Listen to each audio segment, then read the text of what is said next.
ಮಾಡ್ತಾರೆ. ಇವು ಸುಳ್ಳು ಹೇಗತ್ತದ ನಾನು ಅನ್ನುವಂಗೆ ಅದೇನೂ ಇರಲಿ. ಆ ದಿಶೆಯಲ್ಲಿ ಒಂದಿಷ್ಟು ಮಾತಾಡಿದ್ದಾರೆ ಅವರು. ಅದರಲ್ಲೂ ಪೊಲೀಸ್ ಇಲಾಖೆ ಬದಲಾಗಿ ಪೊಲೀಸ್ ಇಲಾಖೆ ಅಂತ ಇವತ್ತು ಅಧ್ವಾನ ಅಂತ ಹೋಗಿದ್ರು ಅಡ್ಡಿರ ಎಲ್ಲೋ ಅವ್ರು ಪ್ರಾಮಾಣಿಕ ಸಿಗ್ತಾರೆ. ಪಾಪ ಪ್ರಾಮಾಣಿಕ ಎತ್ತಂಗಡಿ ಮಾಡಿ ದಂಡಿ ಕಳಿಸಿಬಿಡ್ತಾರೆ.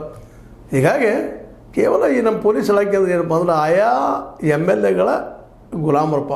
ಯಾವ ಕ್ಷೇತ್ರದ ಬರ್ದಲ್ಲ ಗುಲಾಮ್ ಅನ್ನಬಾರ್ದು ನಾವು, ಬಟ್ ಹಂಗೆ ಪರಿಸ್ಥಿತಿ ಬಂದುಬಿಟ್ಟದ ಅವ್ರಿಗೆ. ಯಾಕೆ ಪೊಲೀಸ್ ಇಲಾಖೆಯಲ್ಲಿ ಈಗೇನು ನಾವು PSI ಇರ್ಬೋದು ಅಥವಾ CPI ಇರ್ಬೋದು ಅಥವಾ DYSP ಇರ್ಬೋದು, SP ಅವ್ರು ಸಹಿತ ಇರ್ಬೋದು, ಯಾರೋ ಇದ್ದರು ಅಲ್ಲಲ್ಲಿ ರಾಜಕಾರಣ ಜೊತೆ ಹೊಂದಾಣಿಕೆ ಆಗೋದು ಭಾಳ ಮಂದಿ ಇದ್ದಾರೆ. ಎಲ್ಲೋ ಅಕಲ್ಪ ಇರ್ಬೋದು ಒಳ್ಳೆಯವರು. ಅವ್ರ ಕುರಿತಾಗಿ ಒಂದಿಷ್ಟು ಮಾತಾಡ್ತಾ ಇದ್ದಾರೆ. ಅವರು ಹೇಳಿದ್ದಾರೆ, ರಾಜ್ಯದ ಪೊಲೀಸರು ಸಮಾಜವಾದ ಕ್ರಿಮಿನಲ್ ಜೊತೆಗೆ ಚಕ್ಕಂದ ಆಡುವುದು. ಕ್ರಿಮಿನಲ್ ಜೊತೆ ಚಕ್ಕಂದ ಆಡ್ತಾರೆ ಇವರು. ಯಾಕೆ ಅವ್ರ ಜೊತೆ ಎಂಥ ಸ್ನೇಹ ಇವ್ರದ್ದು?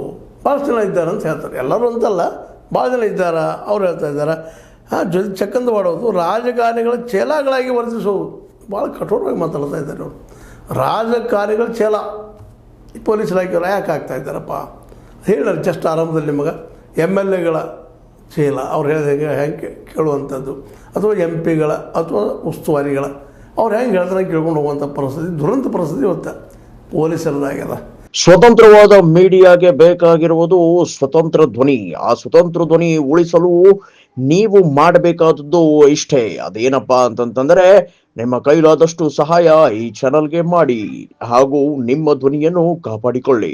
ಹೀಗಾಗಿ ರಾಜಕಾರಣಿಗಳ ಚೇಲಾಗಳಾಗಿ ವರ್ತಿಸೋದು, ಅಮಾಯಕರ ಮೇಲೆ ದಬ್ಬಾಳಿಕೆ ಮಾಡೋದು, ಪಾಪ ಜನಸಾಮಾನ್ಯರು ದಬ್ಬಾಳಿಕೆ ಮಾಡೋದು. ಹಿಂಗೆಲ್ಲ ಮಗನ ಹಂಗೆ ಮಗನ ಬಾಯಿ ಬಂದಂಗೆ ಮಾತಾಡೋಂಥದ್ದು ಪೊಲೀಸ್ ಭಾಷೆ ಅಂತ ಕೇಳಿದ್ರೆ ಯಾರಿಗಾದರೂ